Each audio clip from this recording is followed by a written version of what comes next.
Hi guys, welcome back with me again in this channel. On today's tutorial, I'm going to show you how you can copy and paste text and also images between Google Docs files.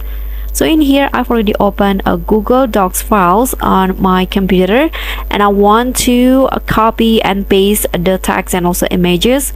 So what you need to do here is just find the I'm going to just create a new Google Docs file. So this is where I'm going to paste the text and also images. So you can just go to, I'm going to just copy it, click on Ctrl+C on your keyboard. This is for the image, and now you can just click on Ctrl+V or right click and click on paste, just like this. And if you want to copy the text, you can also do the same. You can just select the text that you want to copy, like this for example, and then right click on it, click on copy, go to the file again and right click and click on paste.